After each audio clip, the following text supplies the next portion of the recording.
Hello, my name is Ibrahim Raza and I am the Chief Technology Officer at Revive Medical Technologies. As a CTO at RMT, I oversee two key domains, design and fabrication and embedded systems. These areas play a very key role in driving us towards our mission, which is creating reliable health tech solutions. In design and fabrication, our expertise is on cutting-edge technologies like designing for additive manufacturing and 3D printing, where we expedite the process of prototyping and give a time-efficient and cost-efficient solution. We specialize in fabricating and prototyping components from different materials like sheet metals and silicon plastics, even from carbon fiber reinforced plastics. We are building in-house manufacturing capabilities, including a full-fledged production line to support our R&D and streamline our production.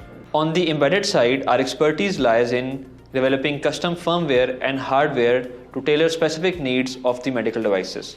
This includes building highly reliable, low-power solutions for handheld devices, standalone monitoring systems, and automation for production machineries for critical products like drug-eluting stents and angioplasty catheters. What ties these two domains together is the emphasis on cross-functional collaboration, where design and engineering converge to make concepts to reality. As a leader, I ensure the teams work cohesively, prioritizing innovation, compliance to medical standards, and cost efficiency. I look forward to sharing more insights and exploring how my expertise in this area can drive impactful results. Thank you for your time.